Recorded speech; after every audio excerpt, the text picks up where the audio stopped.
On the 16th of July, 2024, outside Begum Rokeya University in Rangpur, Bangladesh, a student was shot and killed by police officers during a protest.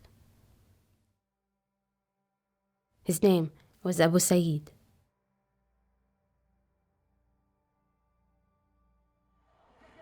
The July protests started as a mass student demonstration across Bangladesh in response to the government's decision to reinstate a quota system for public sector jobs.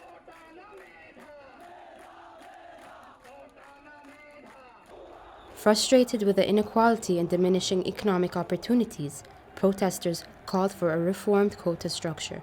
Led by students, these protests expanded to encompass widespread frustration with the Bangladeshi government.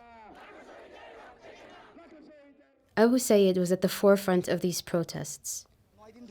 এখানে আমরা অনুষ্ঠান করতে সমাবেশ করতেছি এখানে কোনো প্রকার আমাদের সাধারণ শিক্ষার্থী বিশৃঙ্খলা করে নাই কিন্তু ওনারা আসার কারণেই এই বিশৃঙ্খলা হয়েছে এই দায়ভার সাধারণ শিক্ষার্থীদের না Abu Saeed was killed 3 days after this interview.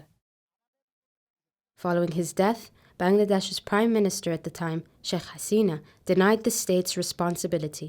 Abu সাইদের গায়ে রাবার বুলেট লেগেছে পুলিশ কখনো মেটাল বুলেট ব্যবহার করে নাই সব rubber bullet Across a number of interviews, Hasina claimed Abu Saeed was killed by a rock thrown by protesters.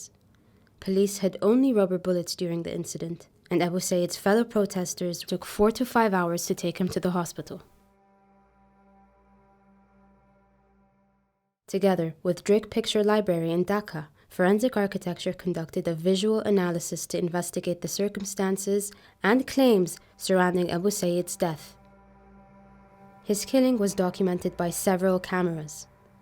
Camera 1, Camera 2, Camera 3, Camera 4. The duration of the footage is marked on this timeline. We synchronized these cameras and located them within our 3D reconstruction of the site.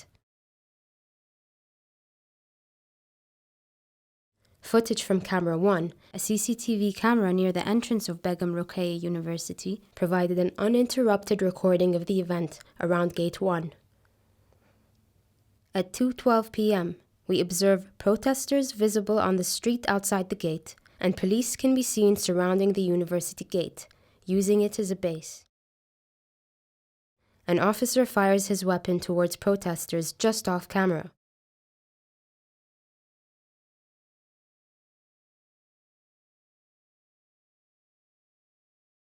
Witnesses report that he was firing at Abu Saeed, who appears on camera moments later. He walks in the direction of the gate, and police officers begin to surround him.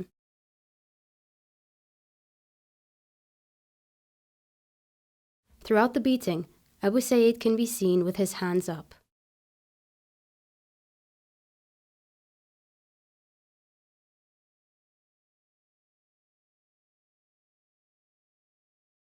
From a closer vantage point, a photojournalist captured a sequence of still images clearly showing Abu Saeed with a bamboo stick in one hand and his arms raised. He is assaulted by at least 5 officers, and he does not attempt to use his stick.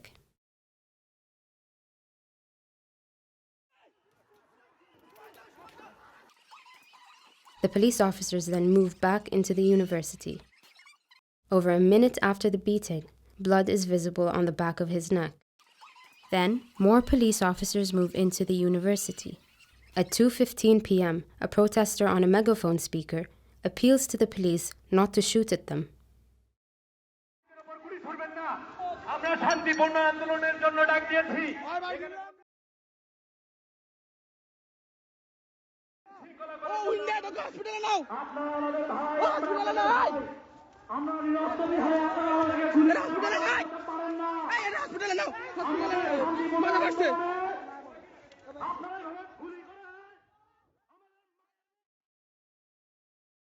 Just over a minute later, protesters surge forward and force open the gate to their university. Immediately afterwards, officers move forward with firearms drawn, and protesters begin to withdraw. But Abu Saeed remains in his position. This police officer charges forward, aims his weapon, and takes the first shot. We modeled the positions of the police officer and Abu Sayyid and found the shot was fired from a distance of 14.2 meters.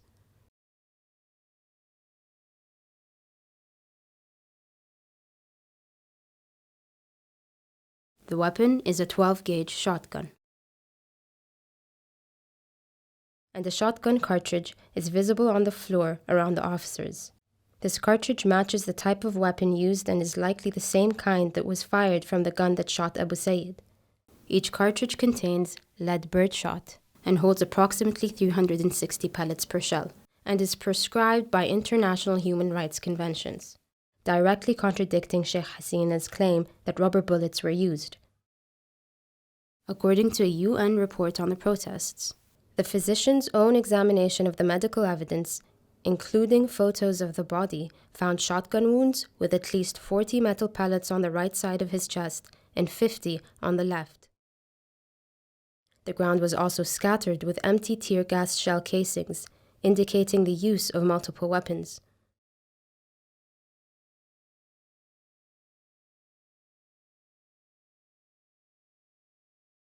According to the police regulations of Bengal, an order to fire upon a crowd should be regarded as an extreme measure. Abu Sayyid was standing still, baring his chest and exposing his vulnerability. This heat map shows just how isolated he was from the rest of the protesters. By the time Abu Sayyid was shot, the crowd had already dispersed, and no warning was given before live fire was used. In this camera from Jamuna TV, we can clearly see that Abu Sayyid was isolated and not part of a crowd when he was shot.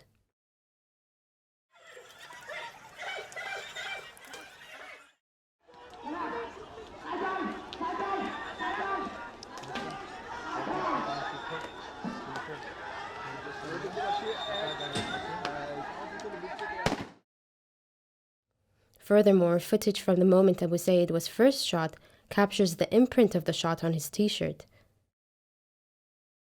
By tracing the extent of its spread, we can then ascertain the trajectory of the first shot.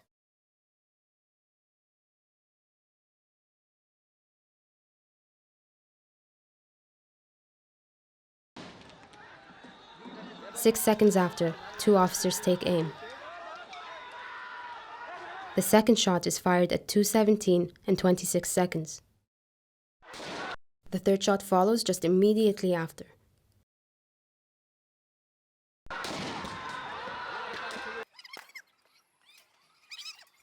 We also reconstructed the trajectories of the second and third shots. Shot 2,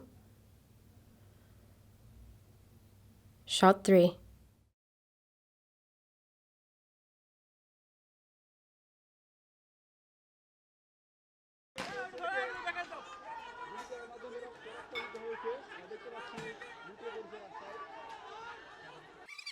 Abu Sayyid is then captured in this film on the other side of the road with blood visible on his face.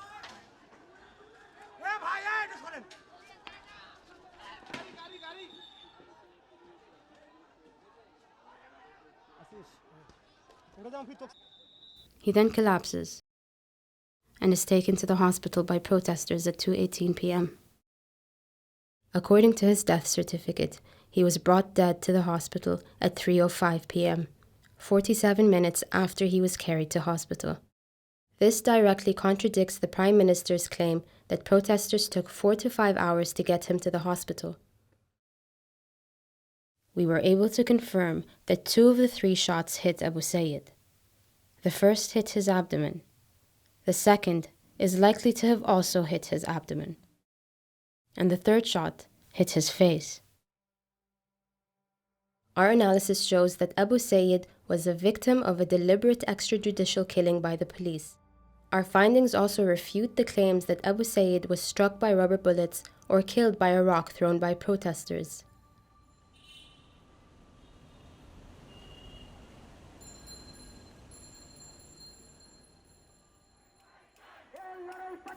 Abu Sayyid's killing came to symbolize Sheikh Hasina's brutal repression of the protest movement. She resigned her position and fled Bangladesh on the 5th of August.